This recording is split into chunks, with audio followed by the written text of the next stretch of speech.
extract the grit of tobacco and coarse coffee grounds from his teeth, then spattered the mess onto the concrete. This burden he carried. At home, everything he did or said was a disappointment. He was worn out, too, from family squabbles, a wife he could not seem to please either emotionally or sexually, a teenage daughter who now refused to go to church, whose newest set of complaints included not getting a car for Christmas, not having her own cell phone. New Year's Eve meant another night as last man on the tarmac, a duty his wife would not see as a practical effort to pay the bills, but as just another way he had conspired to stay out of the house.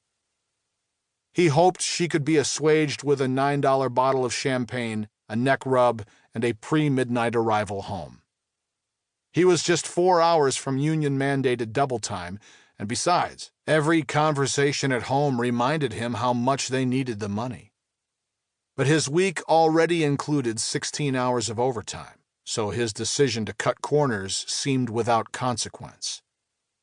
It wasn't that he'd forgotten to do something. Instead, he'd actively decided not to roll out the ladder, not to take a closer look at the entire tail rudder assembly.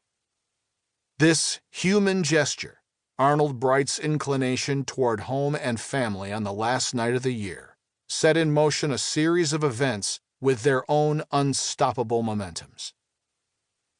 Arnold busied himself initialing the ground crew's pre-flight checklist, making cursory marks with a 29-cent Bic pen.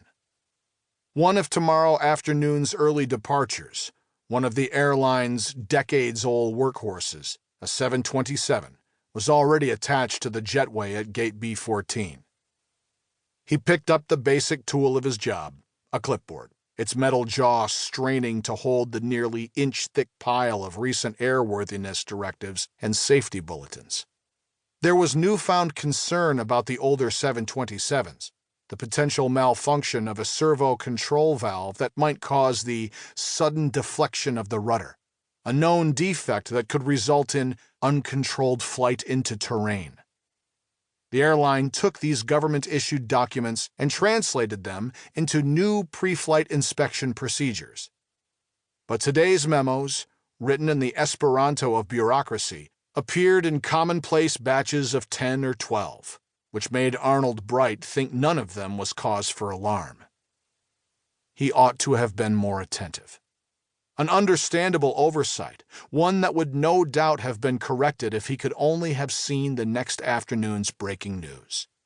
A plane down en approach to Dallas-Fort Worth.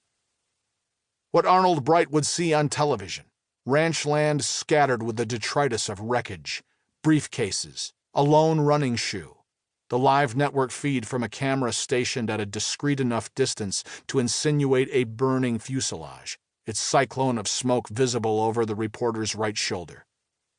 In that field, the camera would find its narrative in garbage, air sickness bags, and in-flight magazines, luggage thrown clear of the debris field, a teddy bear, and some sort of melted personal electronic device.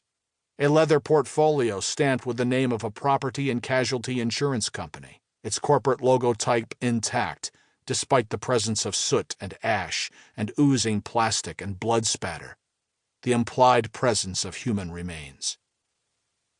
Those broadcast images would never leave him. The insurance logo would always evoke for him not the image of a blanket or a fireman's hat or a piece of the rock, but an airplane short of the runway, the end of his career as a burning field. Months after the accident, once reports had been written about the failure to notice the stain of bright purple hydraulic fluid visible against the predominantly white and orange paint of the Panorama Airlines color scheme, and blame officially assigned, the livelihood of a 48-year-old airline mechanic, a union and family man, would become the final casualty of Flight 503. Chapter 2.